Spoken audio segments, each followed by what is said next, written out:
Hey, Lee Robinson here from American Sentinel Canine.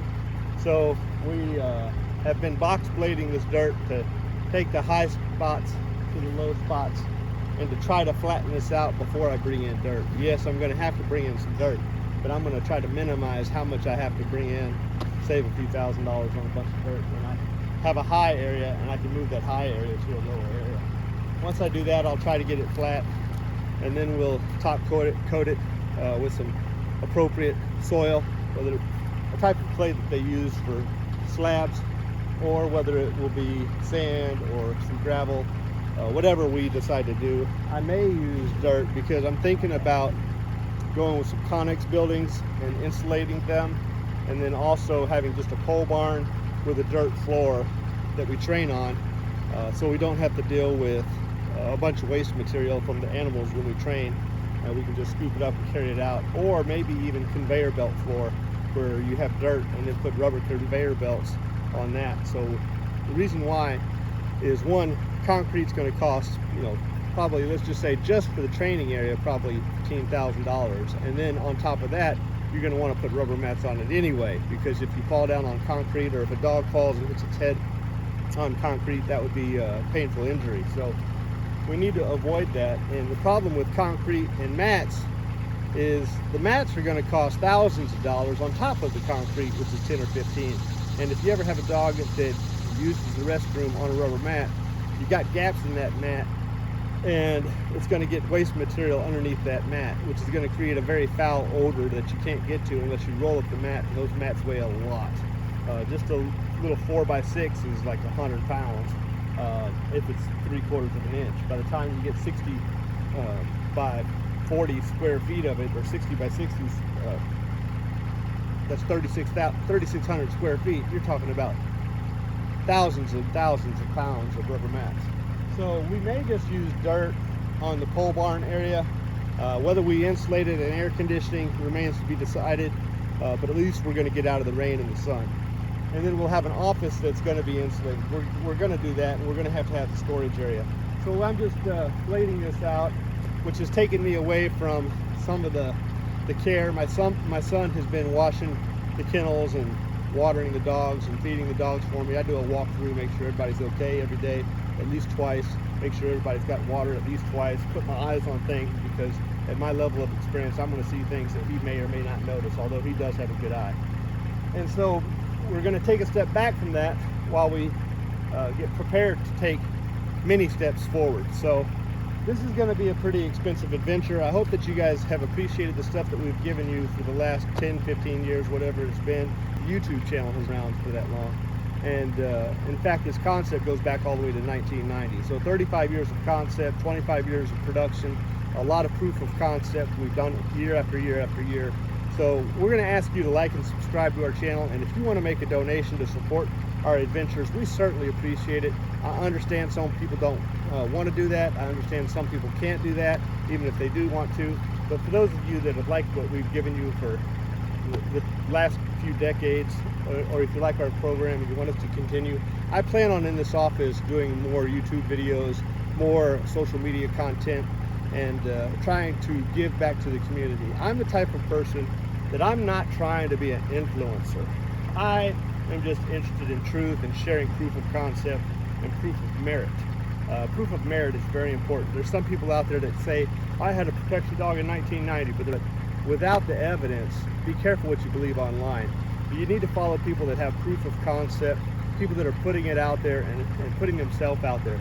Now, the reason why I'm saying I'm not trying to be an influencer, but I'm trying to provide proof of content, is I answer to not you. No offense to you, I appreciate you, I support you, and without you guys, we're not going to be able to do anything here, because it does take financial resources, and the support that we get for our dogs and whatnot certainly help quite a bit with putting money into this program, because I don't make a lot of money from the dogs. Whatever we make tends to go back into the program. You can kind of see with the kennels that we have here, this is a very expensive thing. Plus we spend about $1,500 a month just on dog food. That does not include advertising, that does not include vet bills or other types of equipment and whatnot.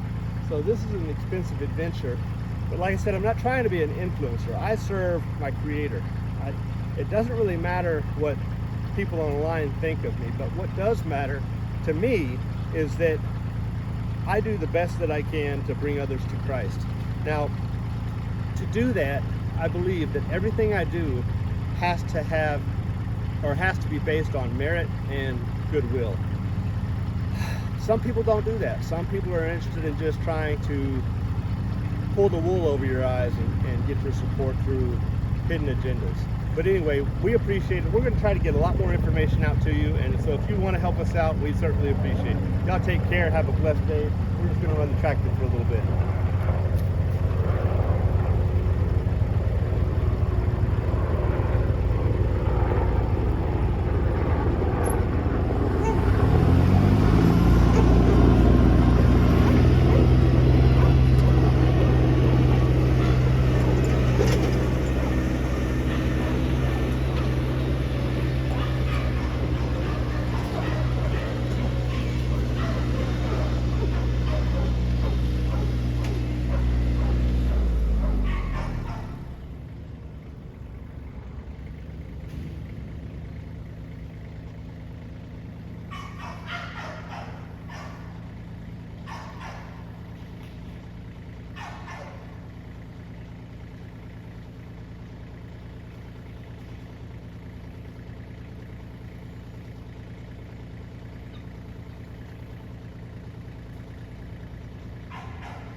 Thank you for watching, guys. Y'all take care and have a blessed day.